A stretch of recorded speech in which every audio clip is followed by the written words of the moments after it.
All right, let's get right into it. I've been digging into this really fascinating study that looks at something huge, how technology is changing the way English is taught in schools. And the big question it asks is, are we really seeing a revolution here, or are we just plugging new gadgets into an old, broken system? Well, this research gives us some surprisingly clear answers. So it really all comes down to this one simple question, doesn't it? Is the blackboard obsolete?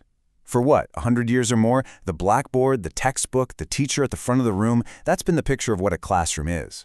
But what if that whole model, that entire way of thinking, is just not the best way to learn anymore? Let's see what the data has to say.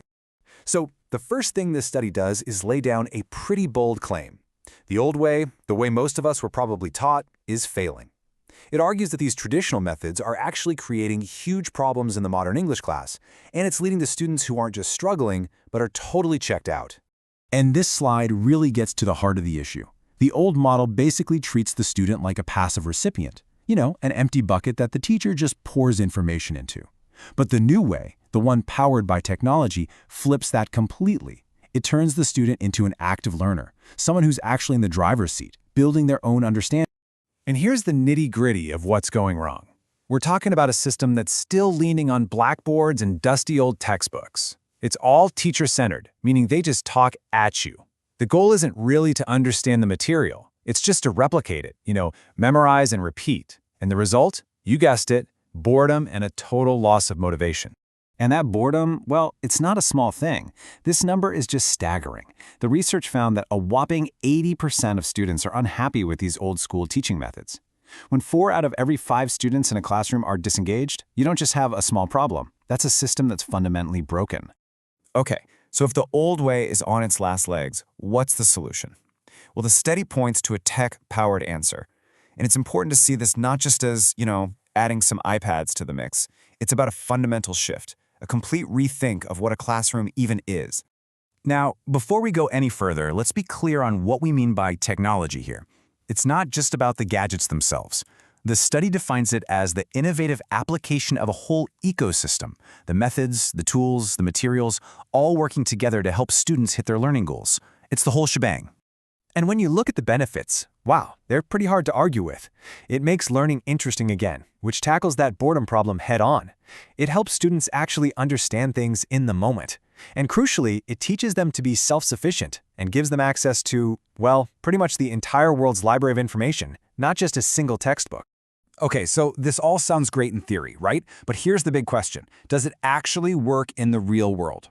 Well, this is where the study gets really interesting, because they didn't just talk about ideas. They went out and measured the impact. I mean, just look at this. The difference is night and day. In classrooms that used modern tech, the interaction between students and teachers shot up to 90%. In the traditional classrooms, it was less than half. That's not just a small improvement, that's a complete transformation of the classroom dynamic. And all that interaction leads directly to this. Student enthusiasm and active participation jumped by more than 90%.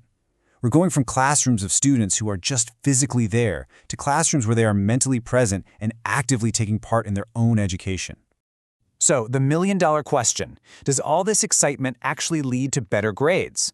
The answer is a resounding yes. The study found that students learning with this tech-forward approach were hitting high achievement rates up to 95% of the time. You can draw a straight line from better tools to more engagement to way better results. And after seeing all that data, the researchers, well, they don't pull any punches. This is their direct conclusion, word for word. They argue that traditional methods are not just a little less effective, but are essentially useless compared to what technology offers. Useless. That is an incredibly strong word, but that's what the data led them to conclude. So when you see a statement that strong, you have to ask yourself, okay, if it's that obvious, if the results are that clear, why isn't every single classroom on the planet like this? Well, as the study points out, the reality is, it's complicated. Because it turns out, you can't just drop a bunch of new laptops in a school and call it a day. There are some major, real-world hurdles that are stopping this tech revolution from happening everywhere. And the research is very honest about what those roadblocks are. So let's break down the big ones. First, and this is a huge one, there aren't enough teachers who are actually trained to use these tools well. Then there's the problem of unequal access. Not every school has the same budget. And there are real concerns too, like students becoming too dependent on tech or the teacher's role getting sidelined. And this chart really puts it all into perspective. The biggest barrier, that giant 40% slice, isn't the cost to the tech itself. It's the human element, a lack of teacher training. Right behind it is the systemic issue of unequal access. Together, those two things make up 3/4 of the entire problem. Now, it's easy to look at those challenges and feel a bit discouraged. But the good news is, the study doesn't just leave us there.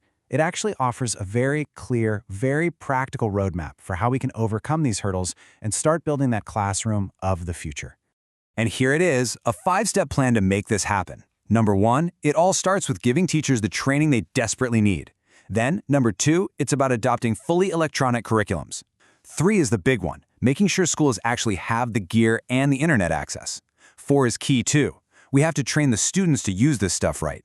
And finally, number 5, we use tech to connect what happens in school with what happens at home. It's a whole system approach.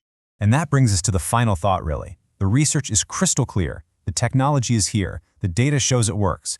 We even have a roadmap for how to do it. So the last question isn't about the tools anymore. It's about us. Do we, the teachers, the schools, the parents, all of us, have the will to actually make this change happen? What do you think?